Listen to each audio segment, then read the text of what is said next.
جس دن سے میں مسلمان بنا، ہائے ہائے ہائے کیا کہہ رہے، جس دن سے میں مسلمان بنا اس دن سے ہم، چونکہ ہم بڑے آدمی ہیں، اللہ نے بڑا روپیہ بڑی دولت دی ہے، ہم نے اپنے گھر پر ملازم رکھ لیے۔ اس میں کون سی بڑی بات ہے اپنے ملازم رکھ لیے؟ فرمایا حیران اب آپ ہوں گے، ہم نے ملازم کام کرنے کے لیے نہیں رکھے، کھیتی پر کام کرنے کے لیے نہیں، فیکٹری میں کام کرنے کے لیے نہیں، گھر میں صفائی کرنے کے لیے نہیں، ہم نے ملازم صرف اس وجہ سے رکھے ہیں کہ اللہ کا قرآن پڑھیں۔ حضرت جی صبح کا وقت ہوتا ہے، ہاں ہم نے بھی قرآن پڑھنا اپنے بیٹے سے سیکھ لیا ہے، میں ناظرہ پڑھنے لگا ہوں، میں قرآن فجر کے بعد پڑھتا ہوں، پھر عشاء کے وقت میری بیوی پڑھتی ہے، جب اس کا نمبر ختم ہوتا ہے میری بیٹی پڑھتی ہے، اس کے بعد میرے بیٹے کی باری آتی ہے، پھر میں نے 16 ملازم گھر میں صرف قرآن پڑھنے کے لیے رکھ رکھے ہیں، ہر 1 گھنٹے کے بعد ایک ملازم اللہ کا قرآن پڑھتا ہے۔ حضرت جی 10 سال ہو گئے، ہم نے اپنی بیوی سے کہہ دیا گھر میں کھانا نہیں بنے گا چلے گا، لیکن 10 سال میں ایک دن ایسا نہیں ہوا کہ 24 گھنٹے میں 1 گھنٹہ بھی ہمارے گھر سے قرآن کی تلاوت کی آواز بند ہو جائے۔ کہا حضرت جی آپ سننا چاہیں گے؟ میں نے کہا جی ضرور، ثبوت تو چاہیے نا۔ کہتے آپ چلیے، قریب ایک کمرے میں لے کر کے گئے، ہم نے دیکھا اس میں ایک حافظ صاحب قرآن کریم کی تلاوت کر رہے تھے، کہہ رہا میاں اعجاز سے صبح کے 3 بجے میاں اعجاز سے حضرت جی یہ 13ویں حافظ جی کا نمبر ہے، اس کے بعد 14ویں حافظ جی کا نمبر آئے گا، پھر 15ویں حافظ جی کا نمبر آئے گا، 16ویں حافظ جی کا جب نمبر آئے گا تو فجر کی اذان ہو جائے گی۔ اللہ 24 گھنٹے قرآن کریم کی تلاوت کی آواز، یہ آج کے دور میں بھی ایسے لوگ زندہ ہیں۔ مسلمانوں، میاں اعجاز نے تو توبہ کر لی، ہمیں بھی توبہ کی ضرورت ہے کہ نہیں ہے؟ میاں اعجاز نے تو عہد کر لیا، ہمیں عہد کی ضرورت ہے کہ نہیں ہے؟ ہاں میں آپ سے کچھ نہیں مانگتا، صرف ایک مجھ سے وعدہ کرو، گھر میں جاؤ گے بیوی ہوگی بیوی کو بلا کے، ماں ہوگی ماں کو بلا کے، بیٹی ہوگی بیٹی کو بلا کے، ہاتھ پہ ہاتھ رکھ کے عہد کرنا، انشاءاللہ آج کے بعد اپنے رب کو ناراض نہیں کریں گے، انشاءاللہ آج کے بعد انشاءاللہ نمازیں نہیں چھوڑیں گے، آج کے بعد رمضان آئے گا انشاءاللہ روزے نہیں چھوڑیں گے، آج کے بعد انشاءاللہ کسی کا حق نہیں کھائیں گے، انشاءاللہ آج کے بعد کوئی گناہ نہیں کرے گا، انشاءاللہ بس آپ کا جلسہ کامیاب ہو گیا۔ ہاں ضرورت ہے اس بات کی کہ ہم توبہ کریں اللہ سے، ہر ایک کو ان کا حق دے۔ بس آخری بات آپ سے کرنے لگا ہوں، یہ ایک بہن کا پیغام ہے، جس بہن کا میں قرضدار ہوں، اس بہن نے مجھے اپنا بھائی بنایا ہوا ہے، جہاں بھی جاتا ہوں بہنیں مل جاتی ہیں، وہ مجھے بھیا کہتی ہے، مجھے اچھا لگتا ہے۔ میری 5 بہنیں تو مجھ سے دور ہیں، لیکن کتنی میری بہنیں یہاں بیٹھی ہوئی ہیں، ایک ماں تو قبروں میں چلی گئی، کتنی ماں یہاں ہماری بیٹھی ہوئی ہیں، 2 بھائی ہمارے تو ہم سے دور ہیں 150-200 کلومیٹر کی دوری پر، لیکن کتنے ہمارے بھائی بیٹھے ہوئے ہیں، ایک باپ تو مٹی کی چادر اوڑھ کے سو گیا، کتنے والد کی طرح لوگ میرے بیٹھے ہوئے ہیں، تمہیں میری زندگی کی پونجی ہو، تمہیں میرا سہارا ہو۔ ہاں بھائی بہنوں کے فون، ایک بہن کا فون آیا، رو کر کے کہنے لگی حضرت جی ایک میں آپ سے بات کرنا چاہتا ہوں۔ میں نے کہا بہن بتائیں کیا بات ہے؟ کہنے لگے میں 4 بھائیوں کی اکلوتی بہن ہوں، 4 بھائیوں کی اکلوتی بہن ہوں، ابا کو انتقال کیے ابھی 3 مہینے نہیں ہوئے کہ بھائیوں نے مجھ سے رشتہ توڑ لیا ہے، اب بھائی فون نہیں کرتے، فون کرتے ہو فون اٹھاتے نہیں، کاٹ دیتے ہیں۔ حضرت جی ابا نہیں رہے، اماں نہیں رہے، بھیا کی بہت یاد آ رہی ہے، مائکہ بہت یاد آ رہا ہے، کہہ دیجیے آپ فون کر کے میرے بھیا سے کہ آپ مجھ سے فون پہ بات کر لیں، میں غریب ہوں، میرے بھائی مالدار ہیں، وہ سوچتے ہیں بہن کچھ مانگنے لگ جائے گی، آپ انہیں کہہ دیجیے تیری بہن کو کچھ نہیں چاہیے، یہ بہن تو بھیا کے پیار کی بھوکی ہے، بس ایک بول دے، بس یہی اس کی قیمت ہے۔ آئے میرے کہنے لگی بھیا آپ کہہ دیجیے میرے بھائیوں سے، میں نے ان کا نمبر لیا، بڑا گلے شکوے میں نے کیے، بڑا ڈانٹا، پھر ان بھائیوں میں محبت ہو گئی۔ عزیزوں جس دن سے اس بہن نے مجھ سے کہا ہے، میں نے اپنے دل میں محسوس یہ کیا ہے کہ بہنیں بھائیوں کے فون کا انتظار کیا کرتی ہیں، بہنیں بھائیوں کی فون کی منتظر رہتی ہیں۔ اللہ تعالیٰ نے مجھے 5 بہنیں دی ہیں، اللہ تعالیٰ 5 کو سلامت رکھے، 5 مجھ سے بڑی ہیں، میں 5 بہنوں سے چھوٹا ہوں۔ جب تک اس بہن نے مجھ سے یہ بات نہیں کی تھی، میں بھی اپنی بہن کو ہفتے میں 1 دن فون کرتا تھا، اپنی بہنوں کو جمعے والے دن۔ لیکن اب جس دن سے اس بہن نے مجھ سے کہا ہے، میں نے اپنے دل میں محسوس کیا بہنیں بھائیوں کے فون کا انتظار کیا کرتی ہیں۔ اب میں نے اپنا معاملہ یہ بنا لیا ہے، صبح اٹھتا ہوں، فجر کی نماز کے بعد قرآن کریم کی تلاوت اور اشراق کی نماز کے بعد سب سے پہلے اپنی چھوٹی بہن کو، پھر دوسری کو، پھر تیسری کو، پھر چوتھی کو، پھر 5 بہنوں کو فون کر کے روزانہ خیریت معلوم کرتا ہوں۔ چند منٹ صرف لگتے ہیں، 5 بہنوں کو 10 منٹ میں فارغ کر دیتا ہوں، 10 منٹ میں 5 بہنوں سے 2 منٹ بات کر لیتا ہوں۔ بہنا آپ خیریت سے ہیں؟ ابھی کچھ دن پہلے میں نے اپنی چھوٹی بہن کو صبح فون کیا، بہنا آپ ٹھیک ہیں، آپ اچھی ہیں؟ میری بہن ہنسنے لگی، بھیا کیسی بات کرتے ہیں آپ، روزانہ ایک ہی بات کہتے ہیں، کیسی ہو کیسی ہو، اچھی ہی ہوں۔ میں نے پھر ایک میری بہن نے ایسی بات کہی جس نے میرے دل کو ٹھنڈا کر دیا۔ میں نے کہا بہنا تو ٹھیک ہے، اچھی ہے؟ بہن ہنس کے کہنے لگی، جس بہن کے پاس اتنی محبت کرنے والا بھائی ہو، اس بہن کو کبھی کچھ نہیں ہو سکتا۔ یہ ایسا جملہ ہے جو دل کو ٹھنڈک پہنچاتا ہے۔ نوجوانوں، کبھی تم نے دیکھا ہے جس دن باپ کا جنازہ اٹھتا ہے، اس دن بہنیں باپ کا جنازہ پایا پکڑ کر بہت رویا کرتی ہے۔ آپ نے تو نہیں پوچھا ہوگا، میں نے ایک بہن سے پوچھ لیا، بہنا کیوں رو رہی ہے؟ بہن روتے روتے کہنے لگی، حضرت جی ابا کا جنازہ اٹھ گیا ہے، مائکے سے رشتہ ٹوٹ جائے گا، مائکے کی گلیاں چھوٹ جائیں گی، یہ آنگن جس میں بچپن میں ہم کھیلا کرتے تھے، یہ آنگن چھوٹ جائے گا۔ بھیا فون بھی نہیں کریں گے، ایک دن لیوانے بھی نہیں آئیں گے۔ میرے بھائیوں، مت کہنے دیا کرو اپنی بہنوں کو، ان کے منہ پر ہاتھ رکھ دیا کرو اور کہا کرو بہنا جب تک میں زندہ ہوں، اماں ہے نہیں ہے کوئی بات نہیں، ابا نہیں ہے کوئی بات نہیں، جب تک تیرا بھائی زندہ ہے اس گھر کے دروازے ہمیشہ تیرے لیے کھلے رہیں گے۔ ہاں ہاں، عید کا موقع آتا ہے، آپ جہاں اپنے لیے 2000 کا سوٹ بنواتے ہیں، اپنی بیوی کو 5000 کا لے کے دیتے ہیں، اپنے بچوں کو 10,000 کا لے کے دیتے ہیں، مجھے کوئی گلا نہیں ہے، ایک 500 کا جوڑا اپنی بہن کو بھی دے دیا کرو۔ ہاں، 100-200 روپے کی سوئیاں لے کر اپنی بہنا کے گھر پہنچ جایا کرو۔ اللہ کی قسم، اگر آپ کا بہنوئی آپ کی بہن کو 10,000 کا سوٹ دے گا، آپ کی بہن محلے کی عورتوں کو نہیں دکھائے گی، آپ 500 کا لے کے پہنچ جائیں گے، سارے محلے میں ہنگامہ کر دے گی، سب کو دکھاتے پھرے گی، دیکھو دیکھو میرا بھیا آیا ہے، یہ سوٹ میرے مائکے سے آیا ہے، میری امی نہیں ہے، میرے ابو نہیں ہے، میرا بھیا میرا بڑا خیال کرتا ہے، میرے لیے سوٹ لایا ہے، میرے لیے سوئیاں لایا ہے، دیکھو دیکھو میرا بھیا میرے لیے عیدی لایا ہے۔ کبھی کبھی 100-200 کے کھلونے اپنے ننھے منھے بھانجوں کو دے دیا کرو، آپ کے پیچھے پیچھے چلیں گے، اپنے بیٹوں کو ہزاروں کو لا کے دو، ایک مرتبہ آپ کا شکریہ ادا نہیں کریں گے، لیکن بھانجوں کو 100-200 کے کھلونے 100-200 کے کپڑے لے کر کے دے دو گے، آپ کے پیچھے پیچھے چلیں گے، دیکھو دیکھو میرا ماما آیا ہے، میرے لیے کھلونے لایا ہے، میرے لیے کپڑے لایا ہے، میرے لیے شوز لایا ہے، میری نانی نہیں ہے لیکن میرا ماما میرا بڑا خیال کرتا ہے۔ کبھی کبھی بہن کو لینے اس کے مائکے پہنچ سسرال پہنچ جایا کرو، بہنا بہت دن ہو گئے تو گھر نہیں چلی ہے، چلو کچھ دن گھر رہ کر کے آئیں، بہن آپ کے گھر میں آئے گی، آپ کے گھر کی دال سبزی روٹی کھائے گی، دعا کے لیے ہاتھ اٹھا دے گی، اللہ آپ کے گھروں میں برکتوں کے انوار لگا دے گا۔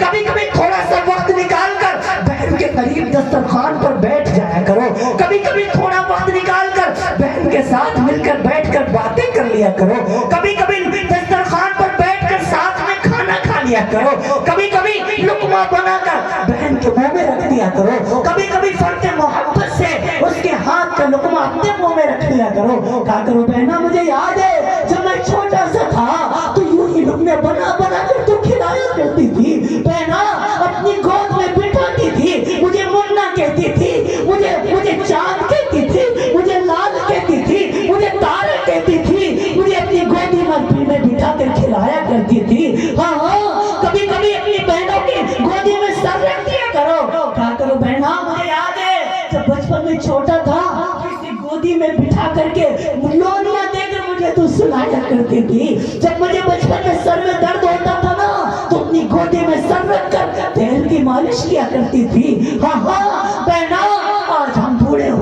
تو کیا ہوا, بڑے ہو گئے تو کیا ہوا, ہے تو آج بھی بھائی بہن, ہے تو آج بھی ایک ہی ماں کی پیٹ سے پیدا ہونے والے, ہے تو آج بھی ایک ہی ماں کا دودھ پینے والے, آپا بہنا, ہے تو آج بھی ایک ہی آنگن میں کھیلنے والے. اے میرے بھائی, میری بہنا, آپ کا بھائی زندگی میں کبھی نہیں بھولے گا. کبھی کبھی بہن کو کچھ ہدیہ دے دیا کرو, تحفہ دے دیا کرو, یہ بھی نبی کی سنت ہے, یہ بھی نبی کی سنت ہے. میرے ہاں کہا کرو بہنا, مجھے یاد ہے جب میں چھوٹا تھا, ہم دونوں چھوٹے تھے, ابا جان گڑیچا جایا کرتے تھے, محمود آباد جایا کرتے تھے, بازار سے کوئی چیز کھانے کی لاتے تھے, میرا حصہ الگ لگتا تھا, تیرا حصہ الگ لگتا تھا, ہم اپنے حصے کی چیز کھا لیتے تھے, تو بچا کے رکھتی تھی, جب کھاتی تھی اپنے حصے سے مجھے بھی کھلایا کرتی تھی, اپنے حصے سے مجھے حصے دار بنا لیا کرتی تھی.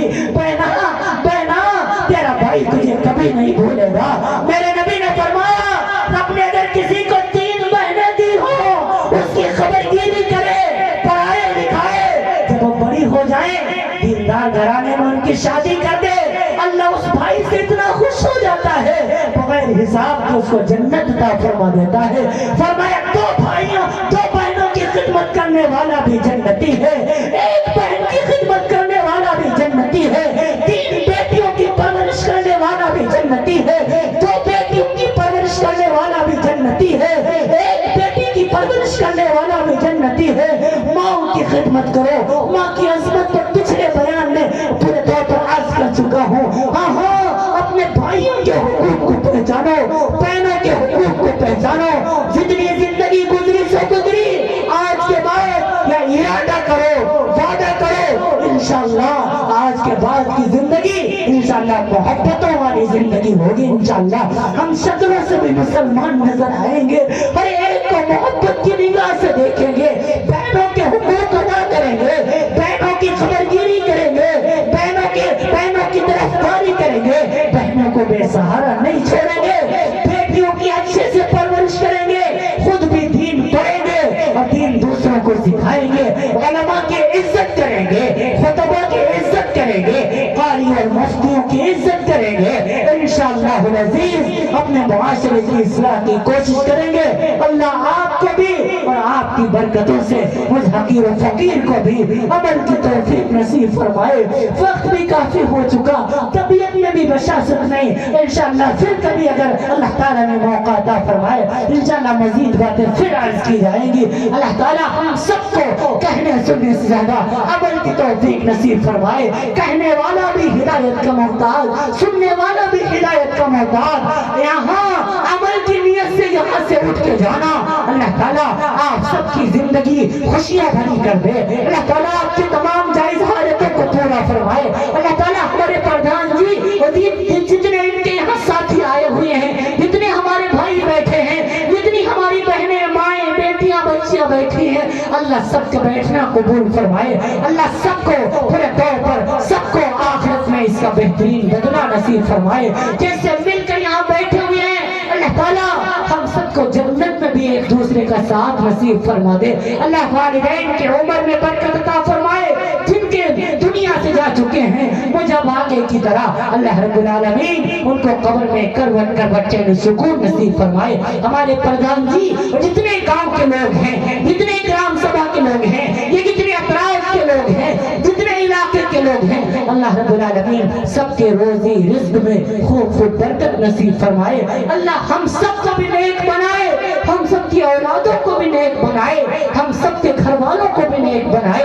لیتک تخلو العیام مریرۃ ولیتک ترضى والانعام غداب ولیت الذی بینی وبینک عابر وبین العالمین خراب. اے خدا جس میں جب تک کہ میرے جان رہے, تیرے صدقے تیرے محبوب پہ قربان رہے, کچھ رہے یا نہ رہے, پر یہ دعا ہے کہ الہ موت کے وقت سلامت ہم سب کا ایمان رہے. وآخر دعوانا الحمدللہ رب العالمین. السلام علیکم ورحمۃ اللہ وبرکاتہ.